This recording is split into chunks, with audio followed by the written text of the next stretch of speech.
इसमें सभी विद्यार्थियों को बनाना है कक्षा 5वीं का। तो यहाँ पर हम गणित विषय के प्रयोजना कार्य किस प्रकार से बना सकते हैं, यह आपके बीच लेकर आए हैं।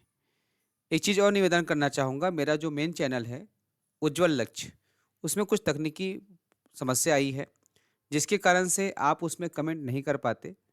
अतः जो है, बहुत दिनों से प्रयास करने के बाद भी जब उस समस्या का समाधान नहीं हुआ, तो इस नए चैनल को तैयार किया हूँ। इसका नाम है द उज्ज्वल लक्ष्य। उम्मीद करता हूँ कि जो प्यार आपने उस चैनल को दिए हैं, उसी प्रकार इसमें देंगे और इसमें जो है आपको लगातार कंटेंट मिलेंगे। तो चैनल को सब्सक्राइब कर लीजिए, बेल आइकन दबा लीजिए और सभी तक शेयर कर दीजिए तथा इस बात को भी बता दीजिए कि द उज्ज्वल लक्ष्य का अपडेटेड है। यहाँ पर देख सकते हैं, प्रयोजना कार्य कक्षा 5वीं है, तो पहला जो पेज विद्यार्थी बनाएँगे, उसके लिए मार्केट में, बुक डिपो में प्रोजेक्ट वर्क के लिए पेपर मिलता है। उसमें वो जो है फ्रंट पेज को इस प्रकार से तैयार करेंगे और यहाँ पर लिखेंगे प्रयोजना कार्य कक्षा 5वीं विषय गणित। इसको आप अपने तरीके से सजा सकते हैं, मैंने इस प्रकार से लिखा है। उसके ठीक नीचे यहाँ पर एक प्रकार से बॉक्स बनाए हूँ जिसमें विद्यार्थी का नाम है, अनुक्रमांक है, शाला का नाम है, ठीक है? ये पहला पेज है। दूसरा पेज में जो शासन से प्रश्न आए हैं, दिए गए हैं, उसको प्रश्न सूची को यहाँ लिखना है। थोड़ा-सा यहाँ पे मात्रा मिस्टेक हुआ है, फॉन्ट यहाँ पे सपोर्ट नहीं किया, ठीक है?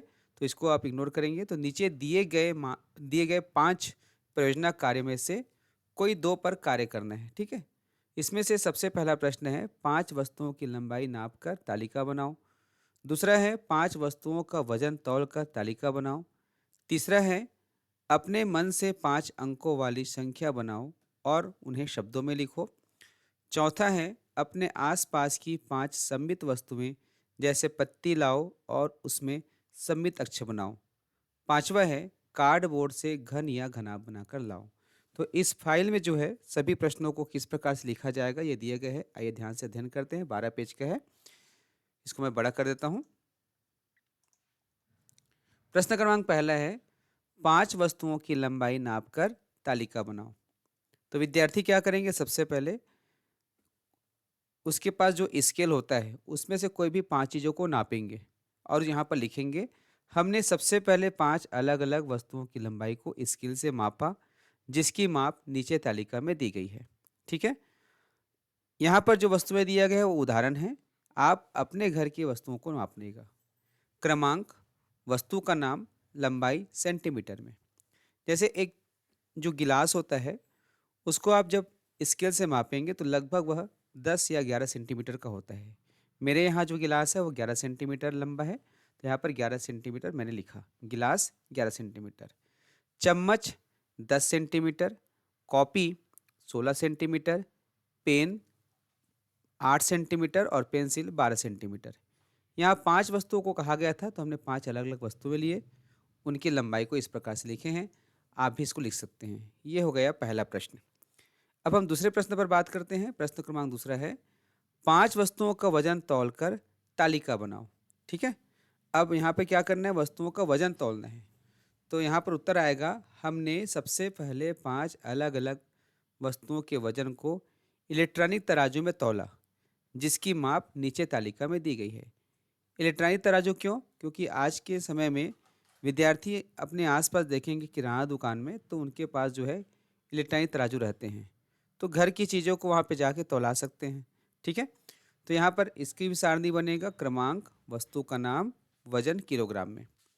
तो पहला पुस्तक 0.650 किलोग्राम अर्थात 650 ग्राम होता है। ठीक है? ये तराजू में इस प्रकार से लिखाता है। दूसरा है कॉपी 0.200 किलोग्राम अर्थात 200 ग्राम। तीसरा है मोबाइल 0.350 किलोग्राम। चौथा थाली 0.730 किलोग्राम और पांचवा है स्कूल बैग। इन सभी चीज़ों को बारी बारी से हमने तराजू पर रख कर देखा, उनका जो वजन आया उसको यहाँ पर लिखे हैं। स्कूल बैग है 3.540 किलोग्राम अर्थात 3 किलोग्राम 540 ग्राम। ये 5 वस्तु हो गया, ये 2 प्रश्न हो गए। इस प्रकार से हमने उक्त वस्तुओं वजनों को तोड़कर लिखा। ठीक है? अब है प्रश्न क्रमांक तीसरा, अपने मन से 5 अंकों वाली 5 संख्या बनाओ और उन्हें शब्दों में लिखो। ये तीसरा प्रश्न है। तो यहाँ पर कोई भी 5 संख्या लिखना है, वो 5 अंकों के होना चाहिए। 5 अंकों की 5 संख्याएँ अंकों व शब्दों में उत्तर लिखेंगे। क्रमांक, संख्या अंकों में, संख्या शब्दों में। अपने मन से लिखना है, मैंने उदाहरण बताया यहाँ पे। प्रश्न क्रमांक पहला यहाँ पर संख्या क्रमांक पहला 45870 मैंने अंक लिखा। इसका जो संख्या बना है वो है इकाई, दहाई, सैकड़ा, हजार, 10,000, 45,870। ठीक है, यहाँ लिख दिए 45,870। दूसरा है 13,001। 13,001 ये सभी संख्याएं जो हमने मन से लिखा है, आप भी मन से लिखिएगा। 5 अंकों की संख्या लिखना है। ठीक है, 99,999 अंकों में, 99,999। 75,506, 75,506। 70,004, 70,004। इस प्रकार से हमने तीसरे प्रश्न को हल किया। अब चौथा प्रश्न है, अपने आसपास की 5 सममित वस्तुएं जैसे पत्ती लाओ और उसमें सममित अक्ष बनाओ।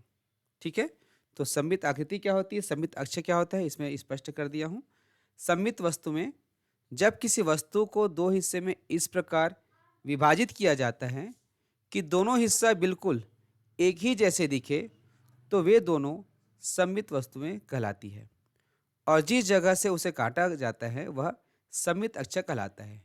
जैसे यहाँ पर एक पत्ती है जिसको यहाँ पर एक लाल लाइन से जो है काटा गया है, रेखांकित किया गया है। हम देखते हैं कि इसका एक हिस्सा और दूसरा हिस्सा दोनों जो है हूबहू है, अर्थात यह जो है सममित आकृति है। और जिस लाइन से इसको काटा गया है, विभाजित किया गया है, वह कहलाता है सममित अक्ष। तो मैंने यहाँ पर केवल एक उदाहरण रखा है। आपको इसी प्रकार से 5 वस्तुओं को ढूंढना है जिनको बीच से विभाजित करने पर दोनों हिस्सा बिल्कुल हूबहू दिखाई दे। ठीक है, 5 वस्तुएं करना है और उसको चिपकाना है। अब हो गया प्रश्न क्रमांक 5वां, कार्डबोर्ड से घन या घनाभ बनाकर लाओ। तो कार्डबोर्ड से घन या घनाभ आपको बनाना है, बना करके स्कूल लेकर जाना है। इसको कैसे बनाएंगे, इसके लिए बकायदा मैंने बनाते हुए वीडियो हमारे मेन चैनल में डाला है, जो कि इस वीडियो के डिस्क्रिप्शन पर भी दे दूंगा, वहाँ से देख सकते हैं, जिसमें एक पुट्ठा को काट करके घन बनाया गया है। और उसमें मैंने समझाया भी है कि किस प्रकार से जो है आप घन बना सकते हैं, कैसे कटिंग करेंगे, कैसे कौन सा साइज कर लेंगे। बनाने के बाद उसका जो है विवरण लिखना चाहिए। तो यहाँ पर मैं विवरण लिख के आपको दिखा रहा हूँ कैसे लिखते हैं। कार्डबोर्ड से घन बनाना। आवश्यक सामग्री, कार्डबोर्ड, कैंची, सेलोटेप, स्केल, पेन। ठीक है, विधि, पहले क्या करेंगे, सबसे पहले, अच्छा इन सभी चीज़ों को आपको लिखना भी है। ठीक है, इससे फाइल बहुत अच्छा बनता है। विधि, पहला, सबसे पहले कार्डबोर्ड में एक वर्ग का चित्र बनाएंगे। जो पुट्ठा होगा उसमें एक वर्ग का चित्र बनाना, कोई भी साइज का। फिर कैंची के माध्यम से उस वर्ग को काट कर अलग करेंगे, वो टुकड़ा कट जाएगा। ठीक है, एक वर्ग बन जाएगा। फिर इसी प्रकार से कुल 6 वर्ग बनाएंगे। तो जो साइज रहेगा वर्ग, उसी प्रकार से सेम साइज का 6 वर्ग बनाने हैं। फिर सभी वर्गों को इस तरह से आपस में चिपकाएंगे कि वह एक बंद डिब्बा बन जाए। अब जो डिब्बा बना वही एक घन है। ठीक है, ये हमने घन बना लिया। हमने सीखा कि 6 समान वर्गों से एक घन का निर्माण होता है। तो इस प्रकार से आप 5वां प्रश्न को बना सकते हैं।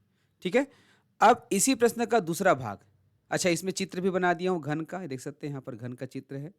अब इसी प्रश्न का दूसरा भाग, जिसमें घनाभ बनाने के लिए कहा गया है, कार्डबोर्ड से घन या घनाभ बनाकर लाओ। तो कैसे बनाएंगे, तो कार्डबोर्ड से घनाभ बनाना, इसका भी वीडियो मैंने पहले से बना दिया है और बनाकर भी दिखाया है कि कैसे घनाभ बनता है। ठीक है, उसका विवरण यहाँ पर लिखा हूँ। कार्डबोर्ड से घनाभ बनाना।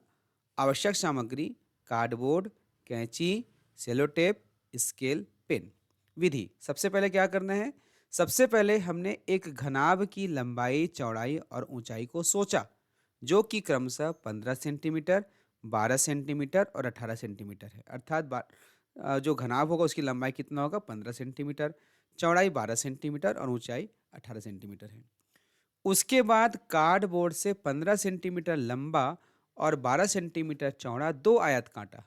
ठीक है, एक ही साइज के 2 आयत काटे।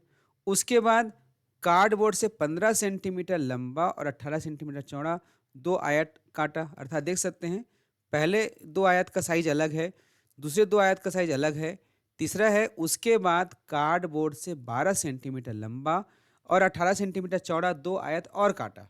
ठीक है, टोटल 6 आयत हो गया। अब इन 6 आयतों से एक डिब्बा बनाया जिसमें आमने-सामने के आयत बराबर आकार वाले आयत को रखा।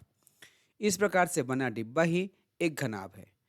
हमने सीखा 6 आयतों से एक घनाभ बनता है जिसमें हमेशा आमने-सामने के आयत एक ही माप के होते हैं। तो इस प्रकार से 5 प्रश्नों को कैसे आप बना सकते हैं मैंने बहुत ही संक्षिप्त में आपको बताया। ठीक है, और इसका अंतिम यहाँ पे चित्र भी बनाइएगा। ये घनाभ है जिसमें देख सकते हैं ये ऊपर वाला आयत, नीचे वाला आयत बिल्कुल बराबर क्षेत्रफल का है। ये पीछे का और सामने का बिल्कुल बराबर क्षेत्रफल का है। लेफ्ट और राइट का जो आयत है बिल्कुल बराबर है। तो 6 आयत मिलकर के एक घनाभ बनता है। तो बहुत ही अच्छा प्रश्न दिया गया है, सभी विद्यार्थी इसको बनाइए और इनमें से कोई भी आपको 2 प्रश्न बनाने हैं और 2 प्रश्न बना करके जो है अपने स्कूल में फाइल को जमा करना है। मिलते हैं नए वीडियो पर। और आपको बताना चाहूँगा द उज्ज्वल लक्ष्य यूट्यूब चैनल को तुरंत सब्सक्राइब कर लीजिए, बेल आइकन दबा लीजिए क्योंकि इसमें बहुत अच्छी-अच्छी वीडियो आने वाले हैं। नमस्कार।